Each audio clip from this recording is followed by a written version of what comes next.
Hello, Hi, how are you? I'm fine, Mr. Nitin. All right. Hello, everyone. Hello to our viewers as well. Today we have with us Mr. Muzammil Hashim, who's from Design Boulevard. He's the co-founder and chief architect. And today's topic is role of fenestrations in promoting daylight performance. Uh, I would just like to brief you about Mr. Hashim and his practice. He likes to experiment with unique material palettes, and his primary work is luxury residences, apartments, commercial, and restaurant spaces. He's also inclined towards contemporary forms that are achieved through modern technology and solutions. And as for Alcoy, we are into premium fenestration systems. So, as the topic of the day is the role of fenestrations, so let's start with our first question today. Mr. Hashim, I would like to ask you that why do you think it is important to add fenestration based on daylight? Yeah, before we start off the session, thank you so much for inviting me over and letting me uh, be a part of the session. So, when we talk about daylight and the importance of it, let's go back in time a little bit and let's see the impact of daylight in a macro perspective. So, Earth is dependent on daylight as its primary source of life, right?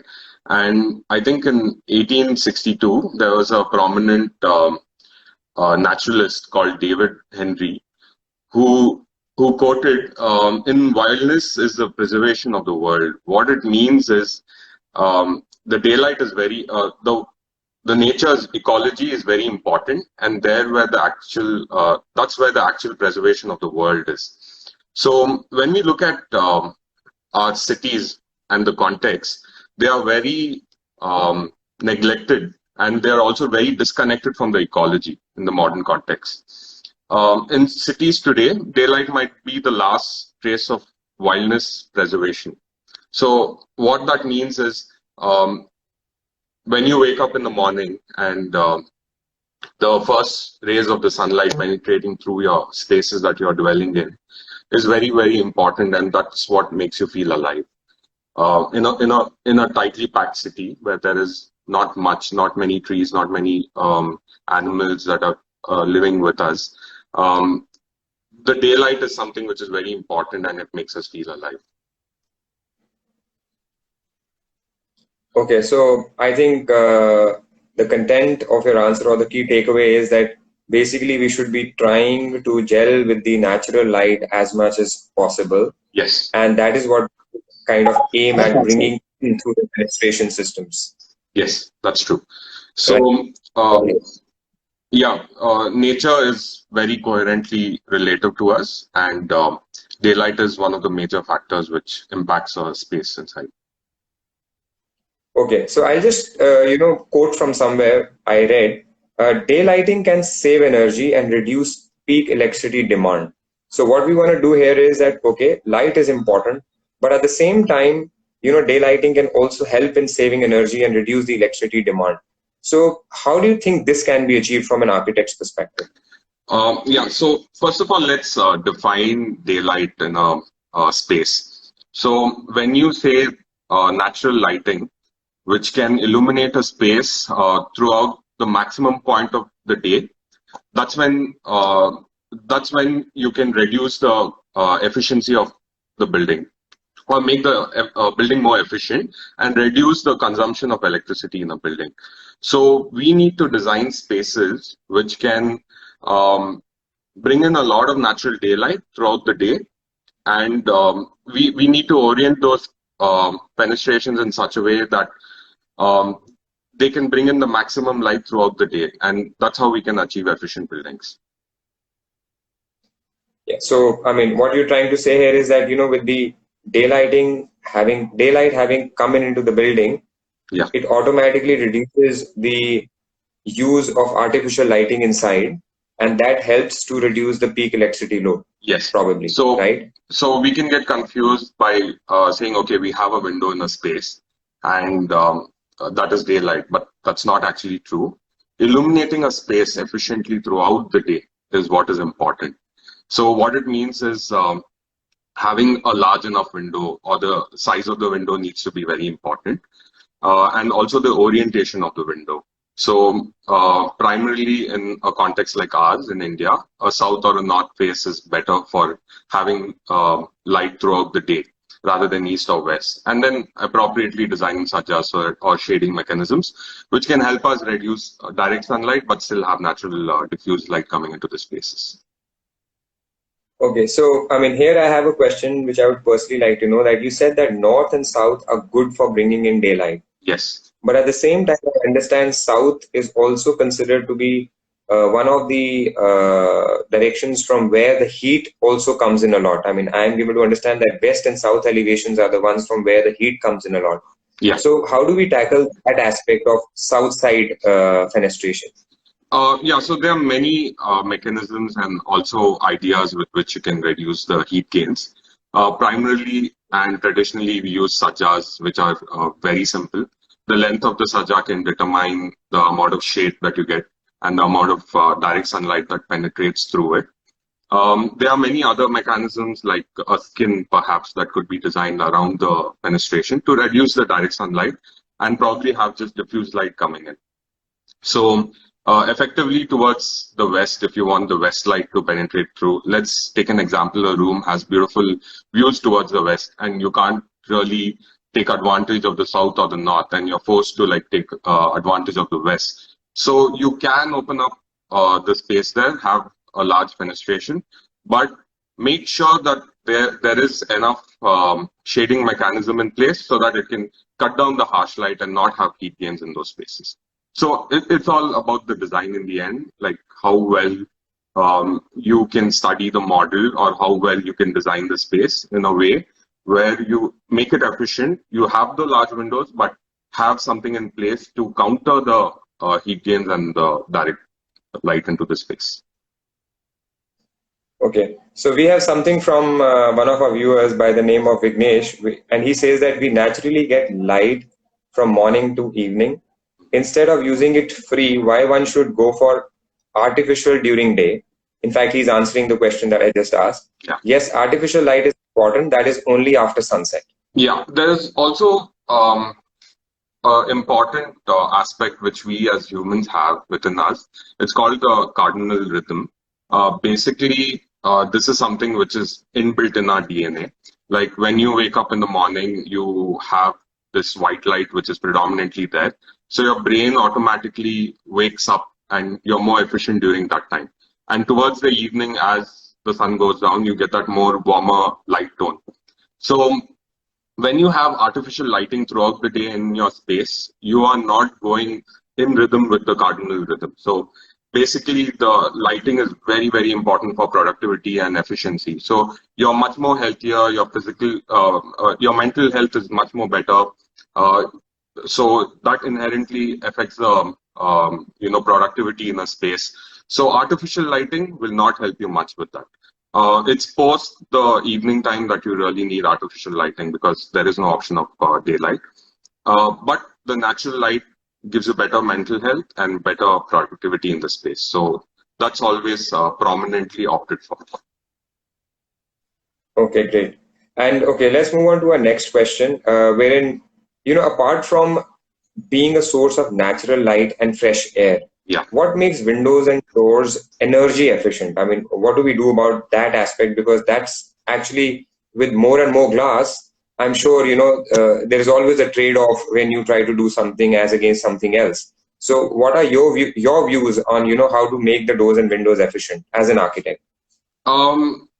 It comes down to material selection. If you talk about the doors and the windows alone, and when you don't talk about the aspects of what's the size of the opening, then it comes down to the material selection all by itself. So we can have louvered systems integrated into the doors and windows where you can manipulate the kind of light or the harshness of light or the lux level that you bring into the space based on different time of the day and different time of the year.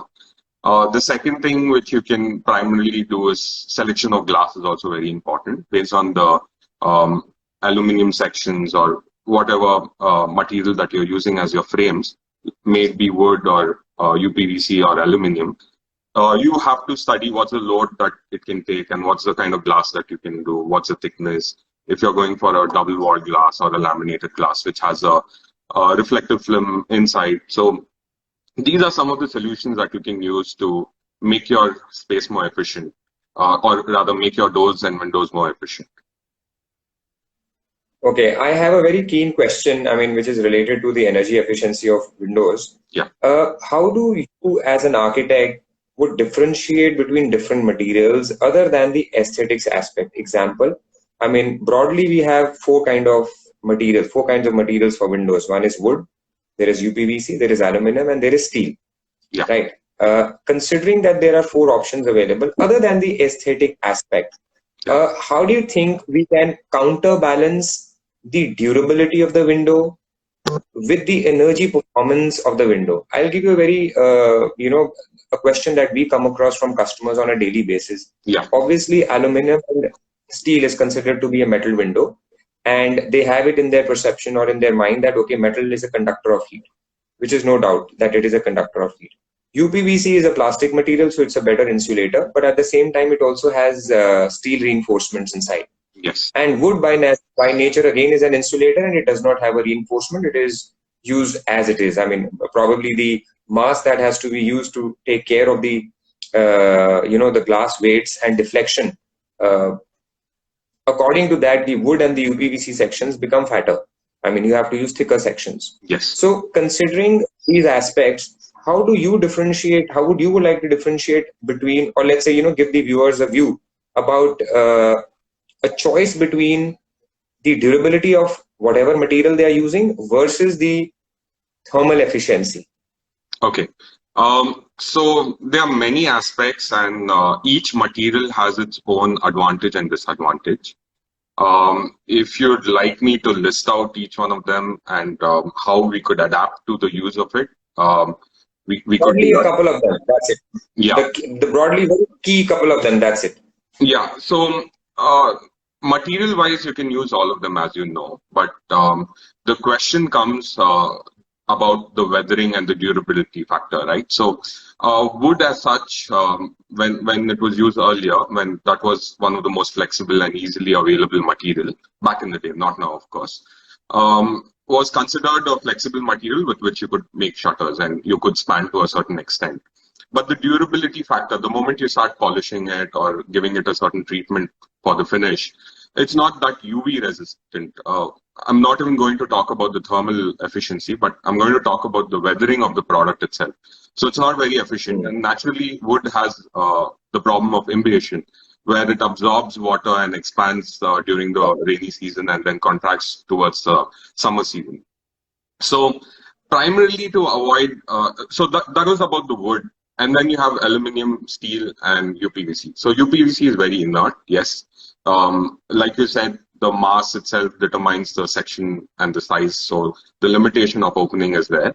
The good advantage about aluminum windows is that it does, aluminum especially, it does not rust, very less chances of oxidization.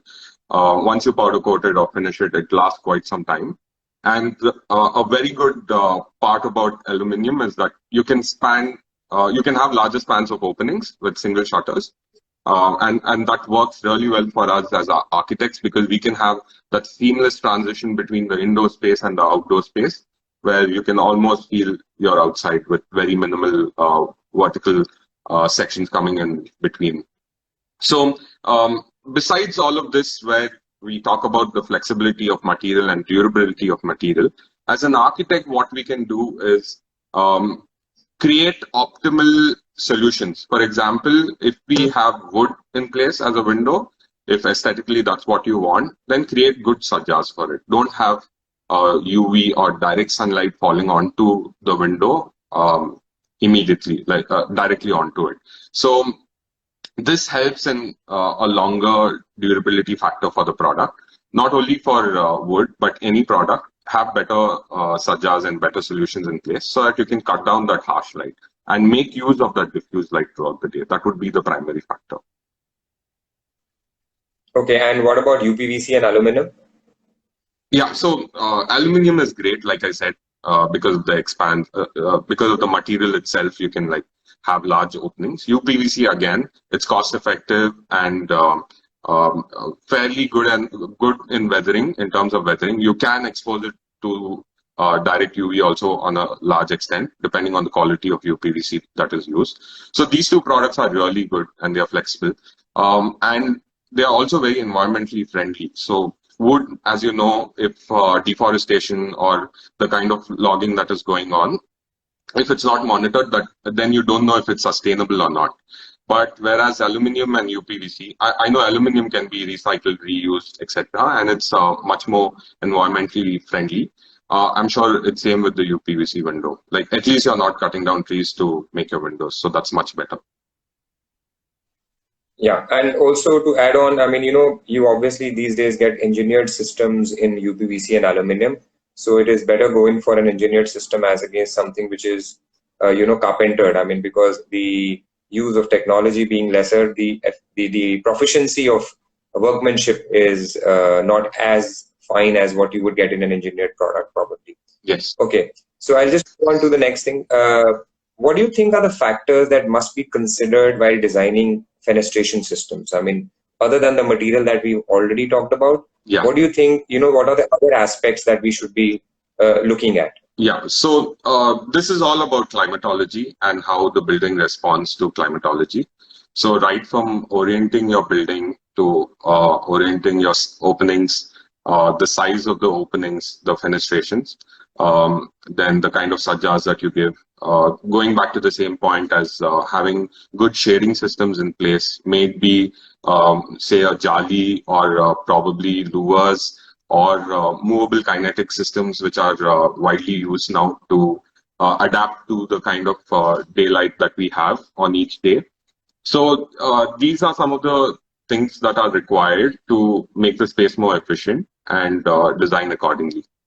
Climatology is the key. And I would say while designing itself, it's very important to keep these factors in mind. And also, now we have softwares where we can generate all these climatological responses, and we can adjust our building and the aesthetics and the openings and everything depending on those calculations and actually make a difference with those studies. So this brings me to a very interesting question, I mean, which is again connected to the same topic, that these days architects have, kind of developed a fascination for using very large window spans, like the product that we have as Skyline Minimal. Yeah. I mean, what architects have been requesting us to do is use that 20 mm minimal section, yeah, and for heights as big as 15 feet.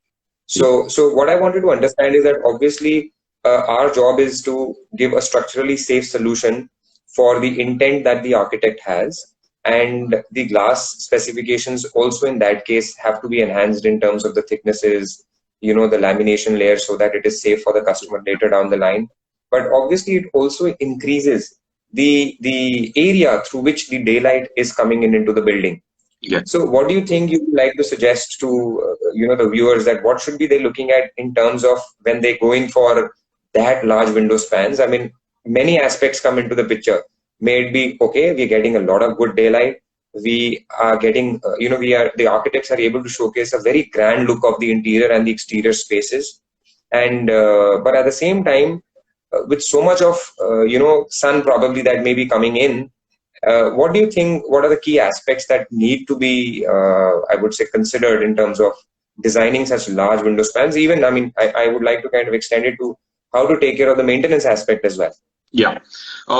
So there are a couple of things. First, I would like to address why architects love larger openings. That's because we really believe in having that blur between the indoor and the outdoor space. The transition between the space is very important. When I spoke earlier about the importance of having ecology come into our daily lives, that's one of the important aspects where you can really blur the line between the indoor and outdoor. So large openings help us achieve that, right? Then when we talk about how to maintain this and how we can cut down the daylight, so there are many systems available. For example, most of the larger spans that you were talking about, slimline being 15 feet high, 20 feet high, these spaces are usually automated as far as I know, okay? When you have automation in place, you can always system integrate the louvers or the curtains to cut down that light or the direct sunlight coming into the space and heating up the space. So that is number one. The other way with which you can cut down the light is have reflective films in place on the glass itself, or even the laminated glass. Now, I believe the polyvinyl butynyl film that is there can be reflective to a Yes. large extent. But then again, how much of color tint that we like is in question. So we don't want to black out. We still want that transparency in space. So, but these are some of the solutions that can be used and applied to the windows and make them better. Lastly, I would say having shading system really helps. And then when you talk about maintenance, this is a question where you kind of have to balance out the amount of maintenance and the kind of openness that you have. So it's the question of aesthetics and functionality in the end. Yeah, I mean, that is something that the customers really come back to us time and again, that, you've designed 15 feet height windows, but do you also provide a facility management service wherein you guys will come and clean the windows? Yes. So we have to cut a sorry figure that, for that you need to engage someone else. But yes, the customer in terms of grandness and aesthetics does like it. But at the end of the day, the functionality aspect in terms of maintaining it, they suddenly find afterwards that, they may have not taken the right decision. Why? Because that becomes a very big pain for them. So that's what a feedback that probably customers give us at the end of the day. Anyways, I mean, your suggestions are well taken. At least one of the thing has been very well answered. That and when you say shading systems, I understand you're talking about external shading systems. Yes. So yeah, great. So I'll move on to the next question now. That again, when we talk about daylighting, I think successful daylighting designs must include careful consideration of interior space planning. And I think here what we're trying to say is the also considering the UV aspect of sunlight that comes in. Yeah. So can you share some tips probably, I mean, how to achieve this, the careful consideration? Yeah, so these are basic architectural practices. While we are designing internal spaces with interior furniture layout, we make sure that spaces which are primarily used, say for example, a study table, you wouldn't want a study table to have a window right behind. So when you're using a computer screen, etc., you have that glare right onto your screen. Even if you have like a matte screen, it really affects. Rather, you would want it to be like from left or right, or probably from the front, with enough shading again outside. So these are a few ways with which we can design. But keeping in mind, this is just one example of the program that is there in a space. Similarly, you have to keep in mind the kind of furniture layout that you do. Not have sofas very close to the windows, directly having the sunlight onto them is not very good, especially if you intend to sit there and then if you have the UV light or the direct sunlight coming on, it's not very comfortable to sit at. And also the sofas tend to get a little warm, so not very comfortable. So these are all very subjective, micro things that we look into while we design. But if you have enough shading in place in front of all of the fenestrations that you design, all these are primarily taken care of. Okay, so great. One thing that I wanted to even ask you further was that these days, when we talk about eco-friendly fenestration and sustainable fenestration, how much do you think there is an acceptance in people to go in for a green building architecture? Because again, from the background that we've had, it's always about having a very fancy house and having very fancy materials inside. Customers are relying on the architect for balancing out their aesthetic needs as well as their functional needs. So whereas we personally feel as a company that it is very important to be also very green building centric, or let's say green building oriented. Why? Because it really helps you to take care of a lot of things in terms of sustenance, or let's say sustainability of the dwelling as such, and even the fenestration. So I'm what do you sorry, think I about it? just What are lost your views your. about it? One moment. Can you hear me? Yeah. Yeah. So what I was asking was that what are your views about, green building, even for residences, that whether, we should really push forward for customers to accept the norms that the green building councils have laid down. So what are your views on that? Why? Because I think that takes care of the dwelling as a whole. It takes care of also the landscaping around it, for the right way of living and health of the occupant. So what do you think? What are your suggestions on it? Yeah.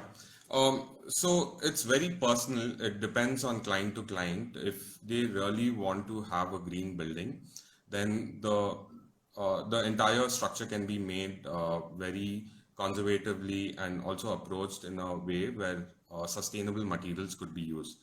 When you largely talk about luxurious houses, then it's a lot of sophistication and a lot of materials that go into it. Primarily, the idea of luxury house is to have everything available that will make your living inside that space the most comfortable, and probably also have finishes and materials that are very lavish to have in that space, right? That's what luxury is about. Yeah.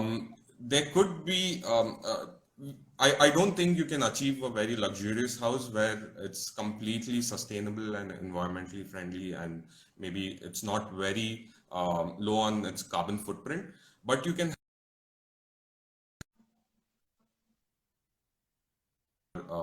more energy efficient. And if we can design the entire house in a way, a house or any commercial space in a way where it's more energy efficient in terms of the heat gains, the thermal insulation, and the amount of electricity used in the space, then the entire system can be made in such a way that it could be balanced. You still have your luxurious outlook, and you could still have a sustainable building built.